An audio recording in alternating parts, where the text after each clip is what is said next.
ఇక మొత్తం మీదనైతే station Ganapur MLA Kadiyam Srihari అయితే ఘాటు వాక్యాలు అయితే చేసిండు. ఏంటిదంటే నేను రాజీనామా చెయ్యా, స్పీకర్ గారు ఏం చేసినా నేను సిద్ధంగా ఉంటా, ఎన్ని ఇబ్బందులైనా ఎదుర్కొంటా అని చెప్పి అయితే కడియం శ్రీహరి అయితే మొత్తం మీదనైతే నిన్న ఘాటు వాక్యాలు అయితే చేసినట్టు తెలుస్తుంది. ఏందనైతే ఒకసారి చూద్దాం. నేను రాజీనామా చేయను, స్టేషన్ గణపూర్లో బైపోల్ గురించి ఆలోచించాల్సిన పని లేదు. నేను రాజీనామా చేయను, స్టేషన్ గణపూర్లో బైపోల్ ఎలక్షన్ కోసం ఆలోచించాల్సిన అవసరం లేదని చెప్పి అయితే కడియం శ్రీహరి గారు అయితే గట్టిగా అయితే చెప్తున్నట్టు తెలుస్తుంది. స్పీకర్ నిర్ణయం ఎలా ఉన్నా ఎదుర్కొంటా, స్పీకర్ గారి నిర్ణయం ఎలా ఉన్నా నేనే ఎదుర్కొంటా, ఎలా ఉన్నా నేనే ఎదుర్కొంటానని క్లియర్గా అయితే చెప్తుండు.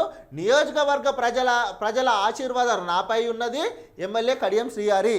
మొత్తం మీదనైతే ఏం జరిగినా ఏదేమైనా సరే నేను మాత్రం రాజీనామా చేయను, నేను రాజీనామా చేయను. ప్రజల ఆశీర్వాదం నా పైన ఉన్నది.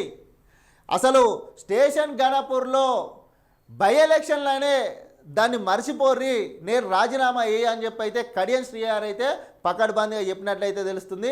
స్పీకర్ గారు ఏం చెప్పినా సరే ఏమంటుండు, స్పీకర్ నిర్ణయం ఎలా ఉన్నా నేను ఎదుర్కొంటా అంటే స్పీకర్ గారి నిర్ణయము ఎలా ఉన్నా ఎలాంటి అంటే ఇక వాళ్ళు ఏం చెప్పినా ఎలాంటి శిక్షలు వేసినా ఏం చేసినా కానీ నేను ఎదుర్కొనే దమ్ము నా దగ్గర ఉన్నది, ఎదుర్కొంటా.